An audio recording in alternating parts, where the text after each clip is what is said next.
Oh, he's playing his golf. That's funny. Real quick, back to politics. We'll just ping pong back and forth here. See this? 20 million accountant tally on foreign money to Biden family rises with release of new bank records. Holy shit. Then Look counting. At that. Look at that. Wait, let's go back to the picture. Do you think for 1 second this is a guy that doesn't know what the fuck his son is doing in business? Just look at that. Look at that face. Absolutely. Come on. That's a big guy. And the big guy's right next to him. How can you? That looks fake. I can never trust a guy with a half smile. He can't even bring himself to do a full smile. At least his father can do it. This is a professional bullshitter right here. Yo, this is the difference. He's definitely got a car salesman vibe to him for sure. Hey, we can get you off the lot today. Don't worry about your credit score. We can have you driving home today. Put you down for a Trans Am, 64 months at 29%. Come down to Big Joe's. This bad boy over here used to get me through high school. Still purring. Let's see. A tally of foreign money to the Biden family has hit at least 20 million. Based on the third round of bank records, the House Oversight and Accountability Committee released Wednesday, pointing to millions from oligarchs from Russia. So it's actually them. Wow. That are in bed with the Russians. From Russia. Kazakhstan. Isn't that where Borat's from? Yeah, Kazakhstan. Yeah. And Ukraine, of course. Of course. Well, we knew that. The bottom bing. I mean, they're giving Ukraine our money, too. What the fuck? And do you see how beautiful Ukraine is? Like, they couldn't be less at war. See people going to the pools and shit? Yeah. Yeah, they're chilling. Well, they're chilling. Their men are dying in the fields for no reason. Let's see. Foreign sources sent the money to Biden family members and business associates while Joe Biden was vice president during the Barack Obama administration. In February 2014, Russian billionaire Yelena, Baturina. Oh, I bet transferred $3.5 million. I'm gonna Google her. To Rosemount, yeah, please. To Rosemount Senka Thornton, a shell company owned by Hunter Biden and his partner Devin Archer. Now I heard, isn't Devin Archer the guy who just flipped on them? I believe so. Yeah, like he's going against them now. About $1 million was transferred to Archer, and the remainder was initially used to initially fund, a new company account, Rosemount Seneca Bohea. I don't know. Okay, she was she don't look good now. She was a looker back in the day, but yeah, today not so much. She aged like milk. Aged like milk. Well, this is like, don't they all? You know, this goes into like the things like of I'll just use the one that everybody knows is the Ukraine prosecutor. For sure. Where Biden out of nowhere gets the guy fired. And then turns out he was investigating the company, that his son worked at. So it's sounding like the connection is just always Hunter is doing business dealings. He's cutting his father off because he's using the Biden name. And anytime he runs into any problems, he just gives his father a call, puts him on the phone. And he makes shit happen. And Joe... At a drop of a dime.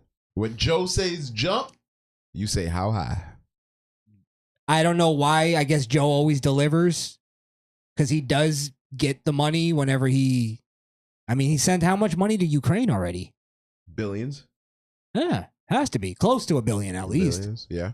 Oh, that's just the money that we know. And at this point, it feels like we're just printing so much the shit's almost worthless. Well, now we got close to 20 million that's already accounted for through bank records. They're not even done. And they're asking for more. And I guarantee they're not even looking at offshore accounts. I guarantee it. I'm also going to make a prediction, but it's not really a prediction because I think there's enough context clues. I think Hunter Biden's remember when he was painting and he was selling his paintings for a lot of money. I think that was all money laundering. Money laundering. 100%. Because turned out, this is why I said it's not really a prediction. Turns out one of the people that they invested, I guess, looked into, let's say, that bought one of Hunter Biden's shitty paintings for like a couple, like maybe a couple $100,000 or something like that. Turns out later on, she was appointed to this high level position from Joe Biden. So to me, it's looking like more of, hey, we're using this painting thing, these useless paintings, as a front for accepting donations. Which they're not, you can't even call them donations because they're under the table. So it's not even, you'd use the word donation if you're trying to hide it in plain sight. I want to know buying a shitty painting. What's going to come of this though? Like, this is glaring evidence of obvious corruption. And it's just like, it's whatever. We're arresting Trump though. Yeah. That's where I was saying, like, what they got us kind of painted into a corner where the only thing the big move we have left is to vote Trump in. That'll be it. That's the only thing we can do. Yeah. And even that is almost like, well, we're voting Trump in just to kind of see what he does because we know they don't want him there.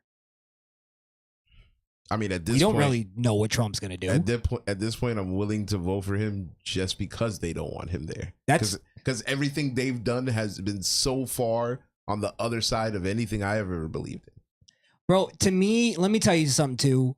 And I said this on X. Elon. To me, it's personal. Like it's beyond that of like, oh well, it's just politics. I can separate this. It's personal to me because not only did they almost take away our YouTube channel, our platform, they demonetized us. They literally took money away from us, money away from you guys, money away from me, directly out of our pockets. The Democrats did that. They took away our success. I believe we still have something down the line, but they're actively trying to take away our success. They stifled us only because we spoke against them. We talked about the election when they told us not to, and that's turning out to be a little more true than we thought. COVID, we talked about that when they didn't want us to. Spot on. They got rid of us like that. Quick. It's because we were right. Yeah. They've deemed some of my videos as violent for no reason when I was calling other people out for being violent. You get what I'm saying? Like, this to me, I'm voting for Trump because it's personal to me. Got you. Like, because like you said, they told us not to vote for Trump, and that's part of why they're shutting us down. That's why. And I'll never vote fucking Democrat ever again in my life. I'll never forget it. I just can't. I can't. I'm with that. Yeah. I'm with that. Unless the parties flip, huh? Okay. Like they did back in the 70s. And the racists done turned Republican. All the KKKs became Republican. Yeah, that doesn't sound like fucking propaganda. So yeah. Sorry, I went on a little rant there, but that's all good. Yeah, it's just I think that's where we're at. I think we're just voting anti-establishment. Just I'm so fucking sick of them. Yeah. And yeah. I'm sorry. I was just gonna say, and blatantly, they're just like not even hiding this shit. They just don't give a shit. They just know they'll get away with it. No repercussions. I'm gonna try to arrest my political opposition, and then when people stand up for him, I'm gonna arrest them. A little off topic. Sam Bankfield, you remember that guy, right? Yeah. They released him. How does somebody who does all of this shit with people's money just get released? Donations. He donated to the right people. To the right, and guess who those people were? Democrats. Absolutely. It always leads back to the fucking evil pieces of shit. It's all connected. Yeah. It really is.